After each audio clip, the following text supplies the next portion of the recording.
Bonjour! Ça fait peut-être un petit moment qu'on s'est pas vu, je suis désolée. J'ai été overbookée par le travail et en même temps j'avais pas trop envie de tourner donc je me suis pas forcée. Bref, me revoilà avec une nouvelle vidéo et je vais vous parler du travail en Corée pour les étrangers. Enfin, du moins de mon point de vue à moi en tant qu'étrangère en Corée. Pour ceux qui ne le savent pas, je suis ici en working holiday, donc en visa vacances travail. Et je vais pas vous mentir, c'était un petit peu casse-pompon pour trouver un travail, sans dire autre chose.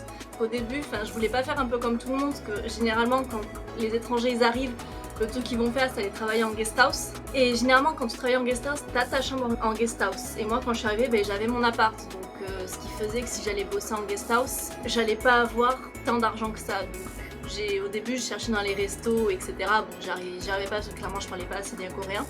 Donc au final je me suis tournée vers une guest house où j'y travaille encore. Ça va faire 3 mois que j'y travaille. 2 mois et demi que j'y travaille et ça va faire 4 mois que je suis en Corée. Ça va bientôt faire 5 mois que je suis en Corée même. Bref, peut-être que le moment où sortira cette vidéo, ça fera 5 mois.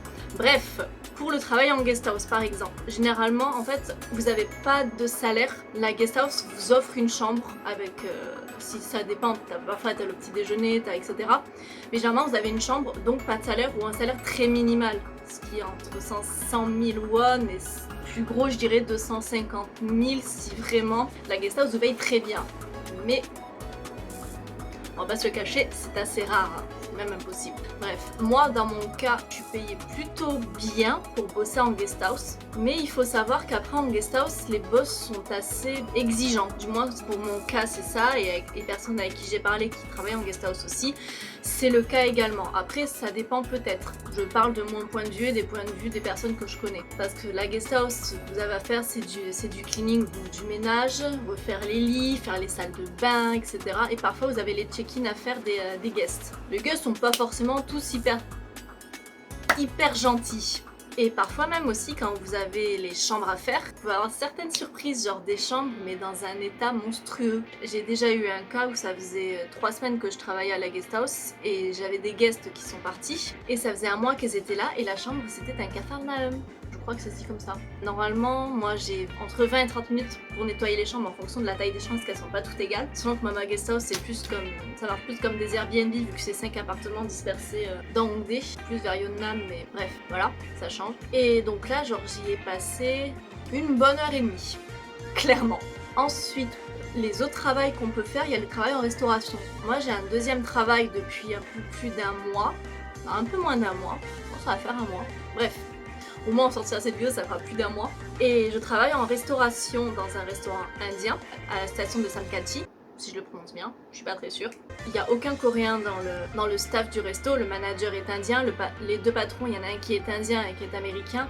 Et les staffs, on est 2 françaises, la cuistot est américaine et une autre des staffs est chilienne. Mais on parle tout un peu coréen, un minimum. Mais le manager le parle couramment, il a la nationalité donc ça aide un petit peu quand on a un problème. Et il faut savoir que quand on veut travailler en restauration en Corée, si on veut travailler dans un resto avec des Coréens, dirigé par un Coréen, avec un manager coréen, même si le manager vous dit sur l'annonce, on n'a pas besoin de quelqu'un qui parle anglais, pendant l'interview, il va obligatoirement vous dire « Ah mais si vous le parlez pas bien, on a besoin de quelqu'un qui a un minimum de 2 ou 3, voire 4. » Donc c'est un peu mort. Ou alors il faut vraiment avoir un coup de bol et avoir quelqu'un d'hyper sympa. Parce que moi par exemple, pour parler de mon expérience, j'avais fait un entretien à Itaewon, je crois. Et sur l'annonce, il y avait marqué qu'il n'y avait pas du tout besoin du coréen. Quelques notions. Et les notions, je les ai. Enfin là, je travaille en restauration, je comprends les clients arrivent à me comprendre. Enfin, ça marche très très bien. Même s'ils parlent pas du tout anglais, j'arrive à me débrouiller en coréen, donc ça passe. Et il y a 2 mois quand j'ai passé un entretien, j'étais au même niveau. Bref. Et donc on parle anglais avec la manager. Et puis d'un coup elle me dit bah vas-y fais plusieurs phrases en coréen. Donc je les ai fait, etc. Et elle me dit bon bah je te rappelle dans la semaine, etc. Parce qu'on a vraiment besoin de quelqu'un maintenant tout de suite. Et 2 jours après je recevais un message, elle me disait alors je suis désolée, nous ne pouvons pas vous prendre dans notre équipe car nous cherchons quelqu'un qui parle couramment coréen car nous donnons des services à des Coréens. Oui bah alors pourquoi ça s'était pas marqué dans la proposition d'emploi, bref voilà. Ensuite troisième, je passe assez vite parce qu'après je dois aller au travail. Troisième job qu'on peut faire, ça c'est une amie à moi qui le fait. Elle travaille dans une école maternelle, il me semble. Il me semble que oui, elle travaille avec des enfants, il me semble qu'elle travaille en école maternelle. Tu passes par là. Coucou. Mais après ça, c'est un petit peu compliqué d'y arriver. Il faut vraiment se faire pistonner. Ensuite, on peut travailler au lycée français, mais pas en tant que prof, plutôt en tant que... par exemple, là, pour la maternelle, en tant qu'ATSEM, il y en a. En tant que surveillant, ils en ont. Mais il faut vraiment toujours checker, etc. le site du lycée français pour pouvoir trouver, parce que sinon c'est assez compliqué. Et surtout les annonces, elles y sont pas tout le temps, et dès qu'il y a une annonce pour ATSEM, surveillant, etc., en une semaine il n'y a plus rien, clairement. Voilà. Ensuite, si vous avez, pour passer à une autre catégorie, si vous avez plus de compétences en coréen que moi ou certains des PVTistes qui sont là, donc si vous avez un minimum topic 2, 3, 4, là je pense que vous pouvez travailler un petit peu partout. Je m'explique, vous pouvez travailler par exemple en cuisine si vous avez son cuisine, ou par exemple dans un truc totalement tenu que par des Coréens. Par exemple en boutique, en restauration full coréenne, hôtesse de caisse, enfin voilà. Après j'en vois beaucoup sur les groupes Facebook par exemple, enfin les groupes des francophones, genre qui disent non mais les PVTistes, donc nous ceux qui sont en working holiday, ceux qui ont les visas de travail, je les vois souvent dire non mais les PVTistes ils cherchent pas.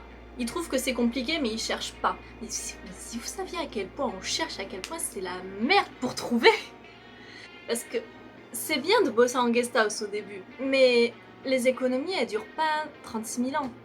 Genre au bout d'un moment t'as plus d'économies, t'as besoin de trouver un autre travail pour pouvoir te refaire de l'argent. Enfin moi personnellement, je sais pas si vous pouvez le voir, le décor il a changé comparé aux dernières vidéos que j'avais dans l'appart. Pas la vidéo d'avant, celle qui était encore avant. C'est que j'ai déménagé, j'expliquerai ça pourquoi dans une autre vidéo peut-être. Mais j'ai déménagé, le fait étant que j'ai déménagé. Donc j'ai un loyer à payer, même si j'en avais déjà un là-bas, même si mon loyer est ici et moins cher, j'ai toujours un loyer à payer. Et une caution qui était plus importante ici que là où j'étais avant. Puisqu'avant j'étais en colocation et là j'habite toute seule. Donc il me fallait un autre travail parce que la guest house c'était pas suffisant. Et quand je vois les gens dire non mais les gens en PVT vous cherchez pas, vous attendez que tout vous tombe dessus ou alors vous allez que en guest house, bah en même temps si on nous offre que le travail de guest house quand on est en PVT ou pour ceux qui n'ont pas de visa, ça arrive aussi ceux qui n'ont pas de visa, qui sont là que en running, qui travaillent dans les guest house. Bref, ça va m'énerver. Et moi je sais que mon copain quand il a vu que j'étais en galère qu'à la guest house, bah j'étais pas assez payée, enfin je suis pas bien payée à la guest house, genre il a commencé à chercher de son côté aussi, mais c'est compliqué. Même si on est épaulé par un Coréen, c'est très compliqué. Ensuite, je viens sur une autre partie. Quand vous avez réussi à trouver un travail en Corée, que vous avez un contrat de travail, parce que tous les patrons, tous les jobs ne veulent pas de contrat. Par exemple, en guest house, on n'a pas de contrat. Le patron est dans l'illégalité si vous avez un visa. Bref, je m'arrête là. Par contre, genre moi en restauration, là, je vais bientôt signer mon contrat vu que j'étais en essai. Donc il y a plusieurs choses à faire, c'est des choses basiques comme donner ta copie d'Alien Card, donc ta carte de résident ici, ton livret bancaire, donc il faut à tout prix avoir un compte en banque coréen. Personnellement j'en ai 2, ça aide beaucoup. Et ensuite on a un health checking à faire, qui est très peu cher, franchement j'ai été le faire tout à l'heure, et c'est juste 3000 won, donc ça met un peu longtemps à aller le récupérer, je crois je l'ai fait aujourd'hui, on est quel jour? On est quel jour? On est mercredi, je crois. Oui, on est mercredi 6 novembre. Oui, on est mercredi 6 novembre. Et je vais le récupérer que mardi 12. Donc ça met un petit moment. Mais après, au moins, vous pouvez bosser avec ça. Vous n'êtes pas dans l'illégalité. Parce que là, par contre, dans ce cas-là, à la guest house, là, c'est vous qui êtes illégal. C'est pas le patron, si vous voyez ce que je veux dire. Il me semble. Je veux pas dire de bêtises. Bref, j'espère que la vidéo vous a plu. Je vous embrasse à une prochaine fois. Bisous!